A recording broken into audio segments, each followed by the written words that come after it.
You know that moment when time stretches so thin, it feels like it might snap when the air around you thickens and your heartbeat echoes in your ears like a warning siren. That was me sitting in a glass-walled conference room on the 17th floor of Avenel Systems, trying to make sense of the words spilling out of Melissa from HR. Sitting next to her, arms crossed and perfectly composed, was Tom Chambers from Arcadia Global, the holding company that had acquired us 6 months earlier. They called it a realignment, said it with polished corporate smiles and buzzwords that meant absolutely nothing in the moment. All I could see was the piece of paper she slid across the table, a simple black and white document that shattered 9 years of my life in one sentence. Effective immediately. 60% reduction in base salary, no change in role, no discussion, no warning. I didn't speak. I didn't move. I just stared at the number, hoping I had misread it, that maybe there was some mistake, that someone somewhere would say this was all a bad joke, and we'd laugh and go back to our desks. But the silence stretched, and the pity in Melissa's eyes confirmed it wasn't a mistake. It was a decision. One they'd clearly already made. I sat up straighter, pulled my shoulders back like I was bracing for impact. I heard my voice say, "I'll need 24 hours to consider this adjustment," though it barely sounded like me. Tom nodded like I'd passed some sort of test. Melissa looked relieved that I hadn't cried, or flipped the table or shouted. No one wanted a scene. No one wanted me to act like a person whose world had just been turned upside down. My name is Mia Moore. I'm 39. I'm a single mom to the most amazing 11-year-old girl named Zoe. And until 10 minutes before that meeting, I was Director of Client Success at Avenel Systems, a position I earned through a decade of sweat sacrifice and sleepless nights. I've never asked for favors. I've never dropped the single mom card. I just did the work, kept my head down, and delivered.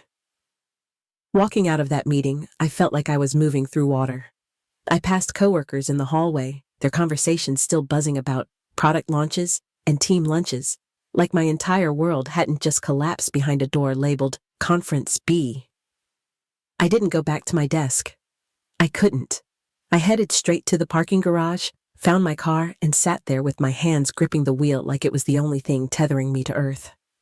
The first sob ripped through me like a wave, then another, and another.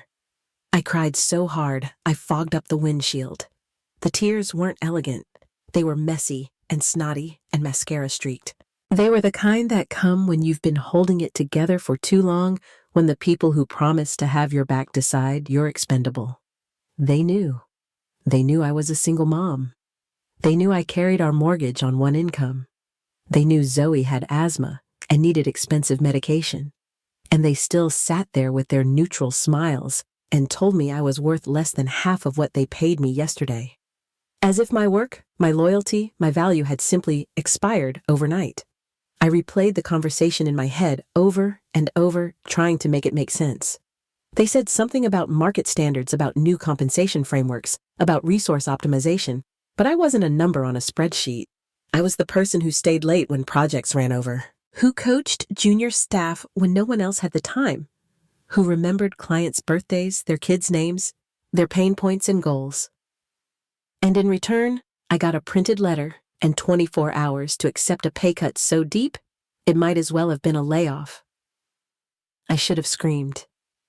I should have stormed back into that conference room and demanded answers. But I didn't. Because in that moment, I wasn't just an employee.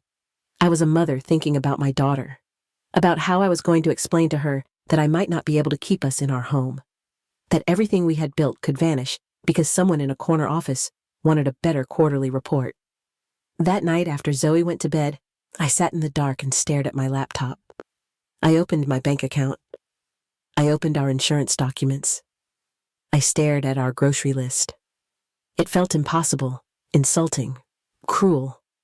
But somewhere in that mess of spreadsheets and fear, something hardened inside me. I wasn't going to beg. I wasn't going to accept being treated like a burden when I was the reason this company still had clients.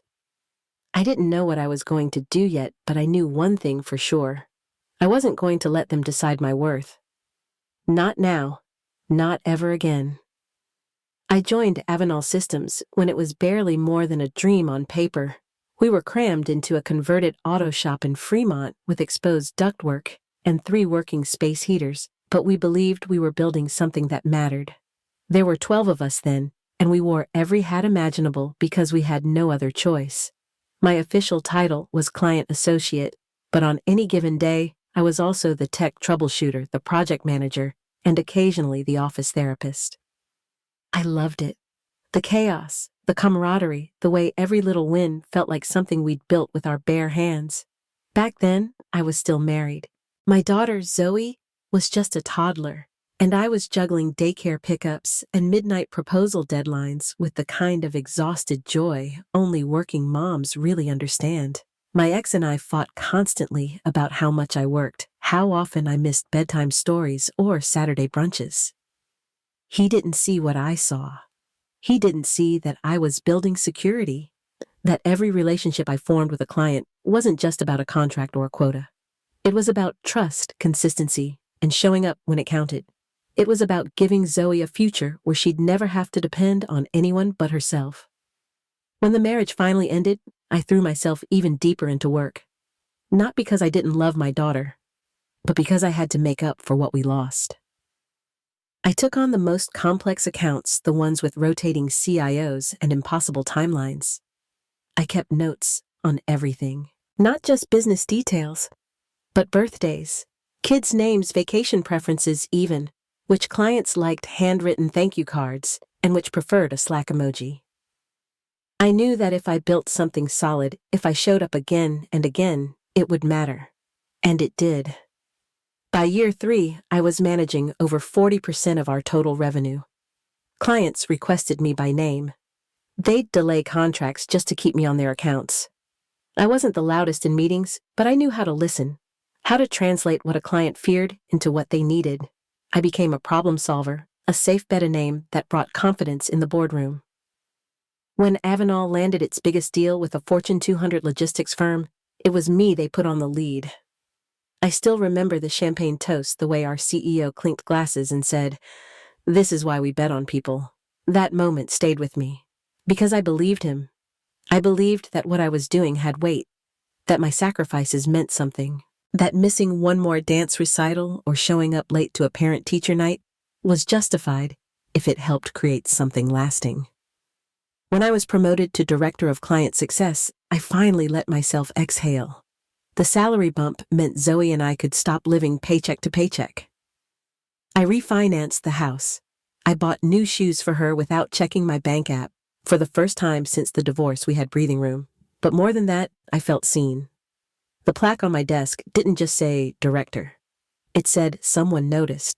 Someone understood how hard I had fought to hold everything together. I built a team. Mentored young women who reminded me of myself at 26. I told them to take breaks, not to miss the birthdays, to protect their joy. I didn't always follow that advice myself, but I meant it when I said it. Because I believed we were still a place where people mattered, where loyalty and hard work would be returned in kind. And for a while it was, until it wasn't. When Megatech acquired Avenal Systems, they called it a strategic alignment. They used words like synergy and scalability, promised bigger budgets and broader opportunities. But what they didn't mention was how quickly the soul of our company would vanish.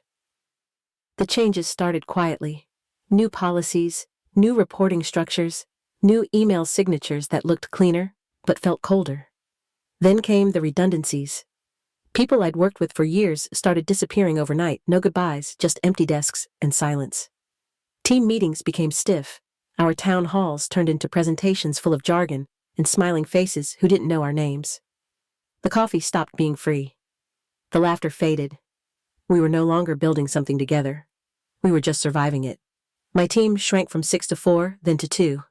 But the client load didn't budge. If anything, it grew. I was working late again, logging in after dinner, missing Zoe's school emails and bedtime stories I used to read on the couch. I told myself it was temporary.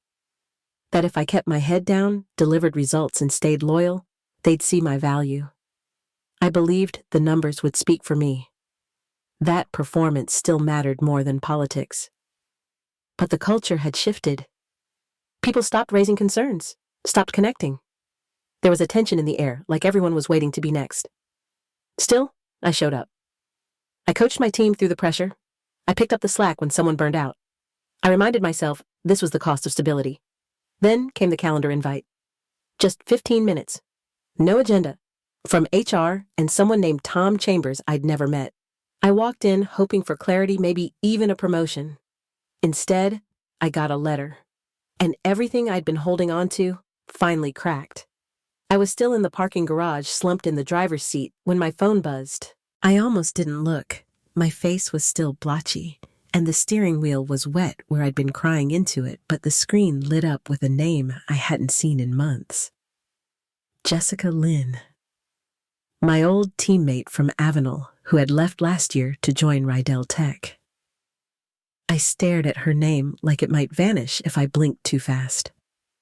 For a second, I debated letting it go to voicemail, but something told me to pick up. Her voice was warm, familiar, like a blanket being thrown over cold shoulders. She said she'd heard about the acquisition fallout and had been trying to get in touch all week.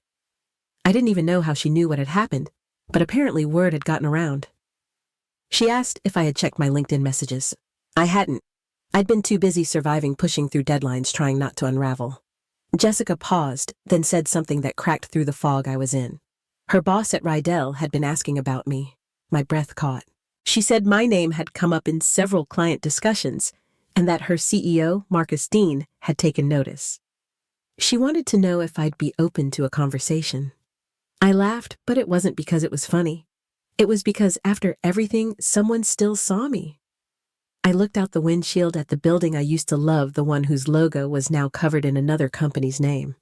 I thought about the paper on the desk, the looks of indifference, the way they hadn't even flinched when they took everything from me. Then I thought about Zoe, about what it would mean if I could take back control. Yes, I said. Yes, I'd be open to a conversation.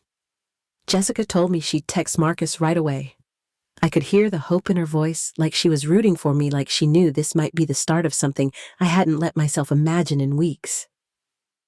When the call ended, I sat there in stunned silence. Something shifted in my chest. Not anger, not revenge, not yet. Just something small but steady. Possibility. A crack of light in a room I thought was sealed shut. I reached for my water bottle, wiped my face with a napkin from Zoe's lunch bag, and exhaled like I hadn't breathed properly in hours. For the first time that day, I didn't feel powerless. I felt wanted, and that changed everything. We met the next morning at a quiet cafe tucked between office buildings, the kind of place where nobody asked questions if you stayed too long over one cup of coffee. I was early. I always am. Marcus Dean arrived right on time, casually dressed, but unmistakably in control, with a presence that filled the room without trying to. He greeted me with an easy smile and a firm handshake. There was no corporate small talk, no fake charm. He said Jessica had told him everything, and that he'd been looking for a reason to reach out. Apparently, I had just given him one. I sat across from him with a tight smile, still unsure if I should be hopeful or guarded. Marcus didn't waste time. He said Rydell had been watching Avenal's client retention numbers for years, and every time I was assigned to an account, the numbers jumped. It wasn't a coincidence. It was me. That's when I stopped pretending I was fine and really listened. He said my name had come up in boardroom meetings, that clients trusted me in ways that were rare in our industry, that I wasn't just another account manager. I was a competitive advantage that my old company didn't know how to protect. Then he slid a folder across the table. Inside was a formal offer. Director of Strategic Partnerships. A salary that made me blink. Health coverage that included pediatric care and chronic conditions. Stock options. A signing bonus if I could start within 2 weeks. I didn't say anything for a long moment. I just stared at the paper, my mind trying to catch up with the numbers and the title and the fact that someone finally saw what I brought to the table. When I looked up, he was watching me calmly, like he already knew what I was going to decide. I asked him why. Why go this far for someone who had just been discarded by her own company? Marcus didn't hesitate. He said that because I was never discarded, I was misjudged. And that kind of mistake was their loss, not mine. Something inside me unlocked. It wasn't just the job or the money. It was being seen, really seen, without having to beg for it. I nodded slowly and said I'd give him an answer soon. But deep down, I already knew. I was going to say yes, not because I needed to escape, but because I finally had somewhere worth going. I didn't sleep much the night before. My mind wouldn't slow down flipping through scenarios, rehearsing conversations, anticipating pushback. By morning, I was calm, clear, and sharper than I'd felt in weeks. I chose my power suit, not because I needed to impress them, but because I wanted to remind myself of who I was. When I walked into that room, Tom was already seated. Melissa was next to him again with that same folder from yesterday in front of her. I took the same chair this time with a purpose. No shaking hands, no forced smile. Just the steady breath of someone who wasn't here to beg. Tom launched right in, said they were eager to move forward with the revised compensation plan. I nodded, then asked who would be taking over the Larkspur integration next quarter. He blinked, said that detail hadn't been decided yet. I followed with a question about the Elliott renewal. Same response. I leaned in slightly, voice even. These are my 2 largest accounts. Both requested my continued involvement during the transitions. If I'm being reassigned, clients deserve to know who they'll be working with. Melissa shifted in her seat. Tom said those decisions would be communicated internally once finalized. Then I asked if it was true that Megatech planned to offshore our entire department within 6 months. That stopped them cold. Tom's mouth tightened. He asked where I heard that. I replied that I had my sources, and then I asked again. Is it true Melissa avoided my eyes? Tom said that it was confidential and unrelated to the current conversation. I smiled. So that's a yes. You wanted me to accept a 60% cut, stay loyal trainer replacement, and quietly vanish before anyone noticed. He called that speculation. I called it a pattern. I reminded them that Megatech had done the same at 2 other firms in the past 3 years, that both times tenured staff were squeezed out with strategic pay cuts, avoiding severance payouts and PR fallout. Tom said the meeting was becoming unproductive. I said I was just getting started. Then he made the mistake. He threatened legal action if I spoke to clients about my departure. He said any breach of confidentiality would be met with a swift legal response. I let him finish, then calmly opened the folder I'd brought with me. Inside was my original employment contract, signed long before the acquisition. I read aloud the clause stating that if compensation was reduced by more than 15%, all transition and notice obligations were void. The room went silent. Tom looked like he'd swallowed a lemon. Melissa's face had gone pale. I told them I would not be accepting the offer, and I would not be training a replacement. I will be leaving today, effective immediately. Tom tried to regain control, asking if I understood the consequences of walking out without notice. I reminded him that my notice obligations were tied to severance terms, and since they never offered any, I owed nothing. He sputtered something about loyalty. I said loyalty is earned, not extorted. Then with one final breath, I dropped the last card. I've accepted a new role at Rydell Tech. They don't have a non-compete on file because Megatech never issued updated contracts. That oversight was theirs. And starting Monday, I'd be building something new with a company that actually valued me.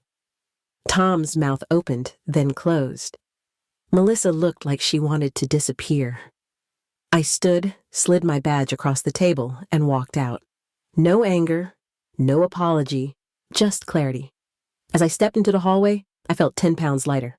I passed my team's desks on the way out. Devin looked up with wide eyes. Priya mouthed, "Is it done?" I nodded. And for the first time in months, I felt free.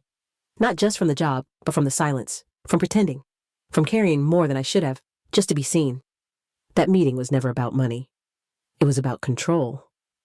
And I had just taken mine back. Within hours of leaving that building, my inbox started to light up. Clients were reaching out asking if the rumors were true, if I had really left, if they were losing the only person who still returned their calls after 6 p.m. Some emails were short, just one line, but packed with concern and frustration. My team forwarded messages from management asking them to begin transition plans immediately. There was panic in the tone, the kind that comes when people realize they've underestimated the value of what they just let slip away. The thing was, I hadn't poached a single client or said a word about leaving until the moment I walked out. Then came the call I wasn't expecting. The CEO of Megatech. He said he'd been briefed and wanted to know what it would take to bring me back. He offered to match the Rydell offer, even throwing in a bonus. For a moment, I didn't answer. It wasn't because I didn't know what to say. It was because I didn't want to say something I didn't mean. So I waited. Then I told him that this was never about the money. It was about respect. It was about how you treat people when no one is watching. He seemed confused by that, as if paying me more now erased how they made me feel before, as if I should be flattered they noticed now that it hurt. But I wasn't angry. I had moved past anger. I was standing in a different place now. I told him I appreciated the call, but I'd already made my decision. And no, I wasn't encouraging anyone to leave. But when people feel betrayed, they tend to follow the ones who never made them feel that way. That was the last time we spoke. I hung up feeling something close to peace. Not victory, just confirmation that walking away was the right choice. I didn't need revenge. I didn't need them to fall. I just needed to be somewhere that never questioned my worth to begin with. Starting at Rydell felt like waking up in a house that finally felt like home. The office was bright and open, but it wasn't the space that mattered. It was the way people spoke to each other with purpose and presence, not fear. Marcus asked me to build my own team. I brought Devin over within 2 weeks.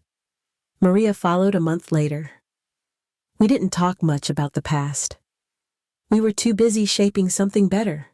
Clients began reaching out on their own. Not because I asked, but because trust doesn't disappear overnight. They told me the new account reps at Megatech were slow to respond, didn't understand their business, and didn't make them feel like partners. One by one, they asked if I'd take their calls again. I always said yes, but only after hours. Because now I've made it home before dinner. Zoe noticed the difference before I did. I was no longer checking my phone at red lights. I showed up to her science fair early, sat in the front row, brought snacks. She beamed when she saw me there. That moment was worth more than any title. I started breathing again. Real breathing. Not the shallow kind you do between meetings. I took weekends off. I stopped apologizing for being a mom. I started living like someone who had earned her peace. And I had. I built something new. On my terms.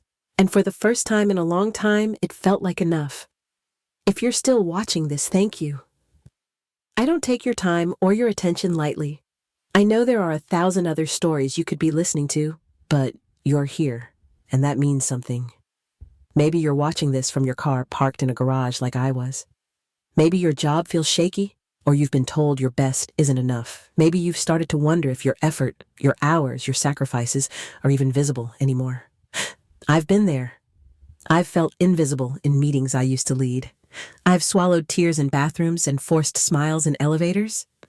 I've questioned my value more times than I care to admit. But here's what I know now. Your worth isn't defined by someone else's spreadsheet. It's not based on a title or a salary or how quickly you reply to an email. Your worth is rooted in who you are when no one's watching and how you carry the weight when no one offers to help. You might feel stuck. You might feel scared. That's okay. Fear is human. But don't confuse fear with finality. Sometimes all it takes is one moment of clarity, one conversation, one step in a different direction. I didn't walk out because I was brave. I walked out because staying had become more painful than leaving, and I didn't land on my feet because of luck. I landed there because I'd spent years building trust, showing up, and doing the work. And eventually, someone noticed. Someone will notice you too, whether it's a new boss, a client, or maybe even yourself. And when that happens, I hope you remember this. You don't owe loyalty to a place that erases you. You don't need to justify your exhaustion or explain your boundaries. You are allowed to want more. You are allowed to leave.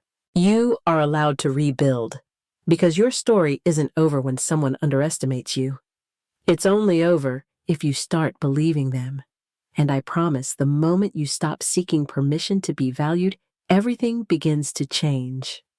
So, if you're watching this and you're feeling small, tired, stuck, I want you to hear me clearly. You have options. You have power.